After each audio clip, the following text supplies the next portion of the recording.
देखिए, अभी मेवे उड़ेंगे, थोड़ी देर में इनके भुट्टे उड़ेंगे, थोड़ी देर में इनके परखच्चे उड़ेंगे कि जिस तरीके से इन लोगों ने देश को बरगला रखा है। कभी मेवालाल जी जाएंगे, कभी कोई और लाल जी जाएंगे, तो ये चलेगा इनके साथ।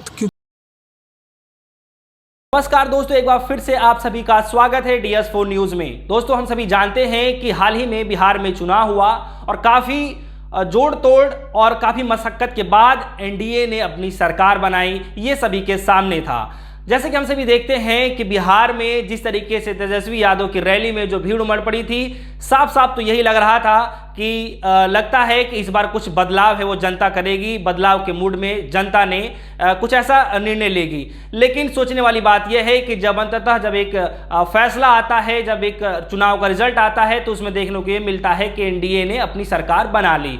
हालांकि ये बात अलग रहा कि जो नीतीश कुमार जी हैं और पिछले चुनाव के मुकाबले काफ़ी कम सीटें लेकर के आए, लेकिन एनडीए के साथ मिलकर के चुनाव लड़ रहे थे, तो बीजेपी ने अपने नेतृत्व में देखते हुए नीतीश कुमार को फिर से कार्यभार संभालने के लिए दे दिया।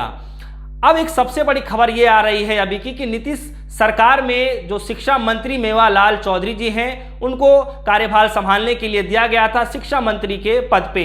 लेकिन जो खबर अब ये आ रही है कि अभी मात्र 72 घंटे ही हुए थे, उन्होंने अपने कार्यभार से इस्तीफा दे दिया है। दरअसल पूरा मामला है क्या, आइए जानते हैं। बिहार की नीतीश कुमार सरकार ने शिक्षा मंत्री बने मेवालाल ने अपने ओहदे से इस्तीफा दे दिया है।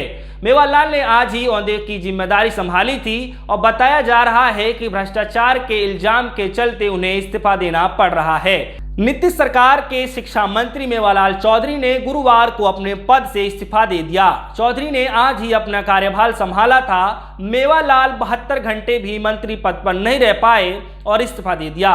उन पर बिहार कृषि विश्वविद्यालय सबौर का वीसी रहते नियुक्ति में घोटाले का आरोप भी है। इसके अलावा विपक्ष ने उनकी पत्नी की संदिग्ध मौत के मामले में मेवालाल की कथित संलिप्तता को लेकर जांच की मांग भी की थी। मेवालाल चौधरी की पत्नी नीता चौधरी की सन 2019 में जलने की वजह से मौत हो गई थी। भ्रष्टाचार का मामला साल सन 2012 का है, जबकि विश्वविद्यालय में कृषि वैज्ञानिक असिस्टेंट प्रोफेसर की भर्ती होनी थी।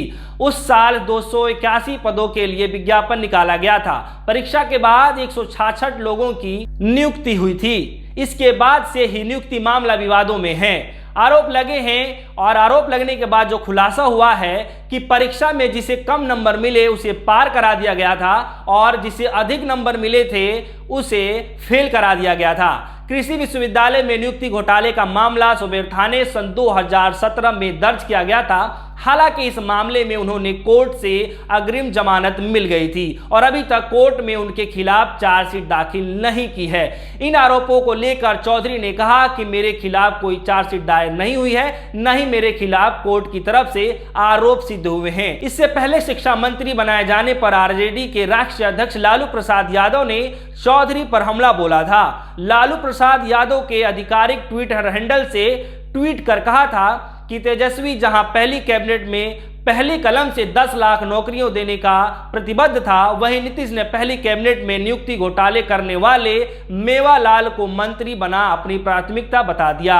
विडंबना देखिए, जो भाजपाई कल तक मेवालाल को खोज रहे थे, आज मेवा मिलने पर मौन धारण किए हैं। तो दोस्तों, अभी की जो सबसे बड़ी खबर हम आपको बता दें कि नीतीश कुमार की जो सरकार बनी है, ऐसा लग रहा है कि ज्यादा दिन तक टिकने वाला नहीं है, क्योंकि जिस तरीके से जो खबर आ रही है, उनके जो शिक्षा मंत्री बने हुए जो मेवालाल जी हैं, जब से उन्होंने कार्यभार संभाला है तभी से ही सियासी गलियारों के बीच में, राजनीतिक गलियारों के बीच में घमासान समझना शुरू हो गया था कि किस तरीके से ऐसे लोगों को मतलब कार्यभार संभालने की बात की जा रही है जो पहले से ही भ्रष्ट हो।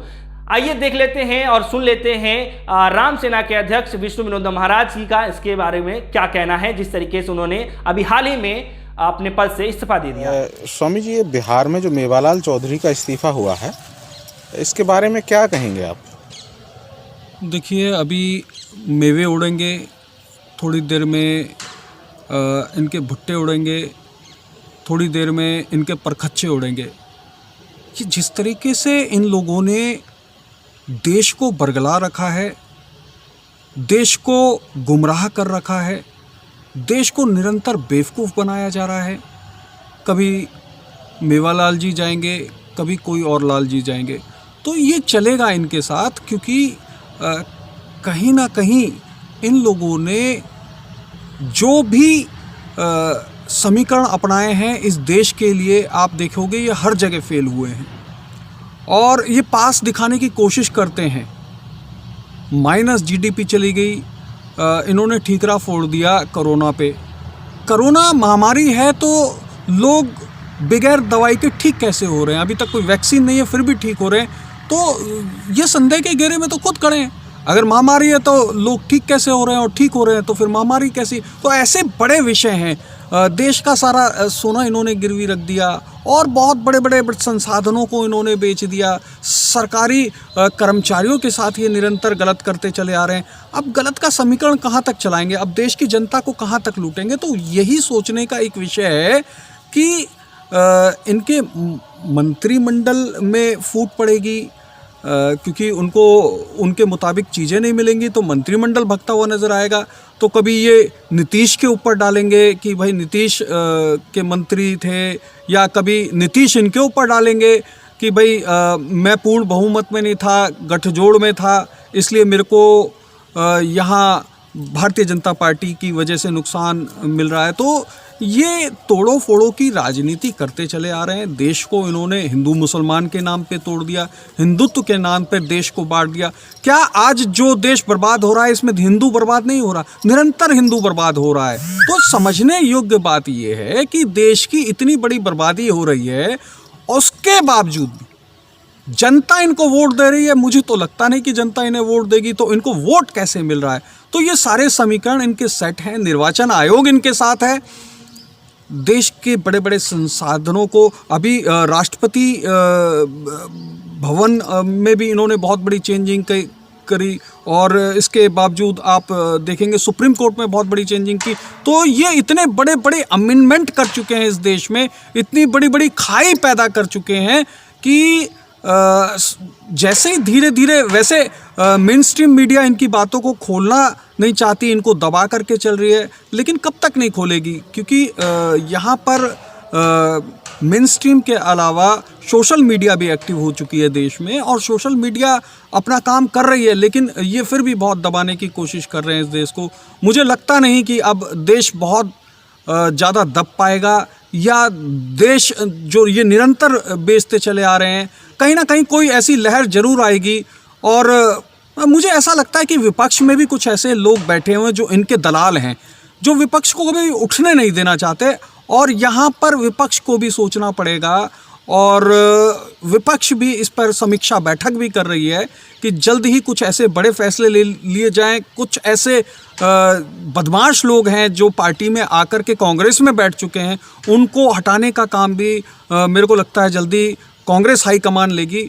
जल्द ही बड़े फैसले लेने की तरफ अब कांग्रेस चलेगी, और अगर नहीं चला तो मुझे नहीं लगता, जैसे विपक्ष दबते चला जा रहा है, तो ये विपक्ष नहीं दब रहा है, ये देश दब रहा है।